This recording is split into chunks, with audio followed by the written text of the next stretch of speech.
It is our job as activists to harness the momentum to make sure that we don't stay at home on election day.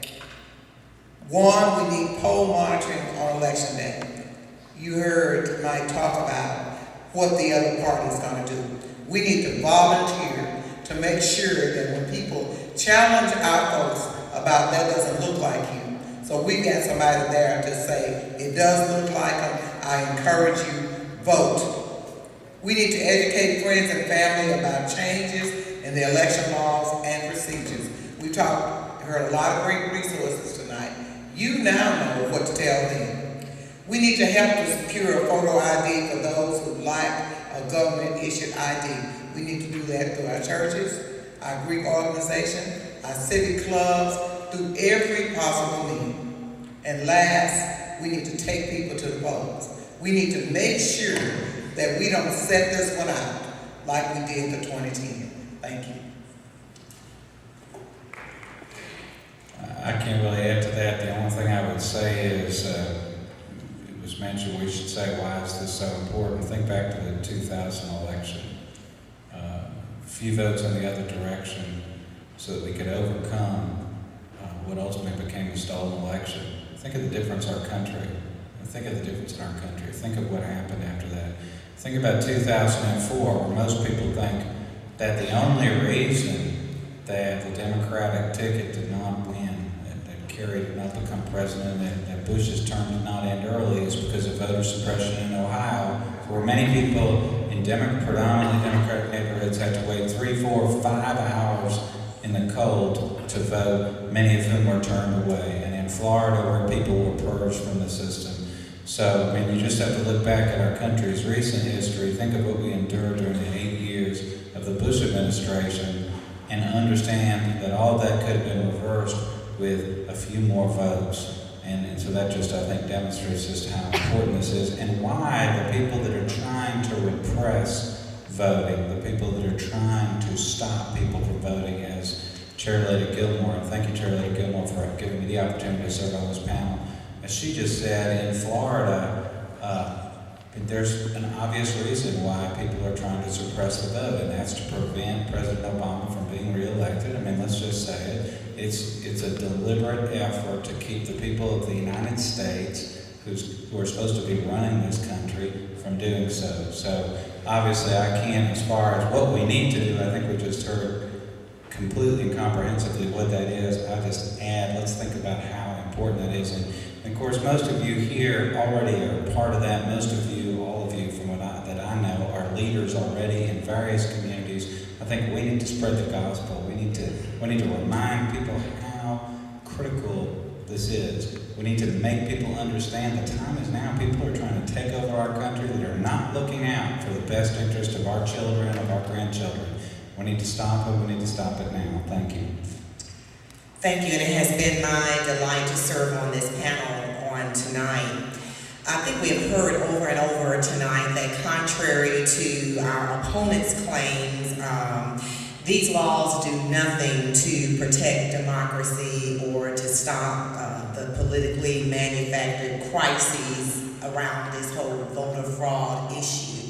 Instead, what they do is create barriers. And I think that what we need to do now is to help do all we can to remove those barriers.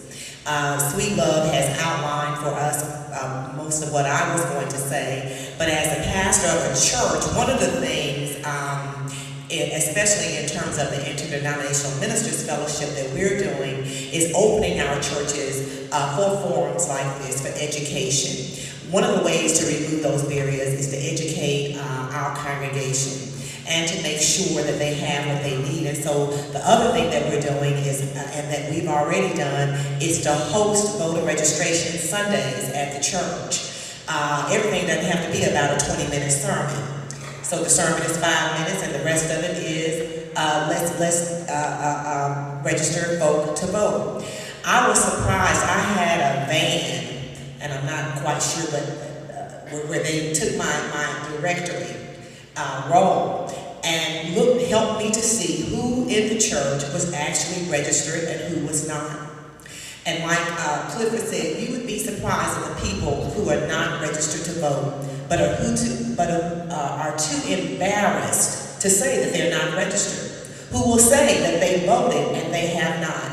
Well, as their spiritual leader, I am duty bound to help them to carry out their democratic freedoms. And so I got in their face, and we registered them to vote. The other thing, and I'm so thankful and grateful to see members of Delta Sigma Theta here on tonight.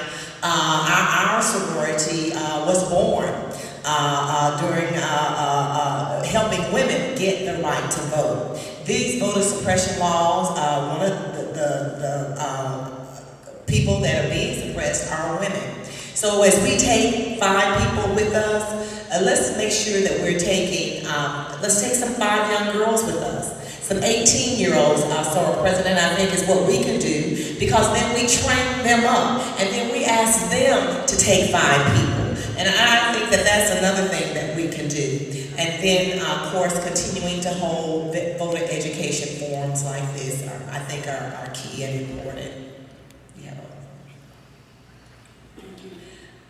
You know, the ACLU is committed to translating the Bill of Rights into reality for all Tennesseans. But the Bill of Rights, the Constitution, is just a piece of paper. And it only comes alive when people know what their rights are and they exercise their rights, like registering and going to vote. We pursue our mission through advocating, through educating, lobbying, legislature, and Congress. We also are probably best known for litigation. So George Barrett is known as an incredible labor lawyer and civil rights and civil libertarian. And we are working, ACLU is working with George because we're committed to challenging this law. And I'm going to let George speak more to it, but we need the plaintiffs, we need the people with the stories. And that's one thing we need to do to ensure that this law does not stay on the books. We can't, that's one strategy, and it's a very important one. It's adversarial, it's not what we hope to do in terms of the first step, but it is the most important step now to make sure that come November 2012, everyone, if they're eligible to vote, can vote. And so you will hear more about that, but that's sort of the breaking news. Where do we go? We go to the polls. That's where we go. And what's so interesting in Davidson County, we have more people go and vote early. That's the key, people. If in fact you've got 10 days, 14 days to early vote, you got 14 tries. If you miss the first one, you got 13 more. If we could get people to vote early. Well, I'm not going to say all of them, but early. He's a lawyer, I'll tell you. The key in Davidson County, statistics have shown that the people that win early vote win the election. And if we could double that number, if each one in this room could take 2 and 3 people to the polls every day, we turn it around. Even if you have a difficulty with your ID, you know what? You can turn around and come back the next day. But if you do it on election day, you got that one shot. So, the dates for early voting, I have to put my glasses on. Please read it. I'll let you read those dates off. I can't see. But that will be the key to early vote. Now, the AFL-CIO will be putting down, along with steelworkers, will be putting information out to its members and also working men and women in the state. And also to the clergy. We're going to share this information. We're about sharing information. It's all about us together. And we're going to be telling people what you need to go vote. If you don't have it, how to get it. If you don't have the money, we'll figure out a way to get the money. But it's up to us to, in this election cycle, if in fact we want to see our grandkids, and I've got 3 grandbabies, and I'm going to tell you, right now, under present legislation and present law, they will not live a better life than I live. So we got a chance to turn this around. We ain't going to let nobody turn us around, stop us. we can take this challenge on. It's the law, folks. I can't turn the law around, but I do know how to abide by the law and make the law work for us. You want a suggestion? I'm gonna pick up on the Reverend Lady there. I think that the Ministerial Association ought to go to the Davidson County Election Commission and ask the commission to have registration Sunday and announce it in every African American church.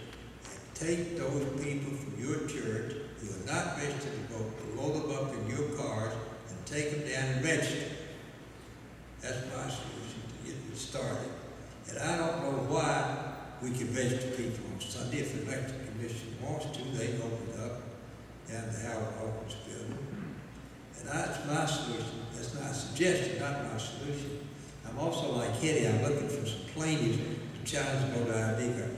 It's been stopped in Wisconsin by litigation. It's under consideration in Michigan, in Missouri. The Missouri courts are looking at it very seriously. If we get the right plaintiffs, we got a shot at stopping this before the election. So if anybody knows of people like this gentleman sitting here who got your award, who's denied the right to vote because she didn't have an ID, we'd like to hear about it. We're joining with the ACLU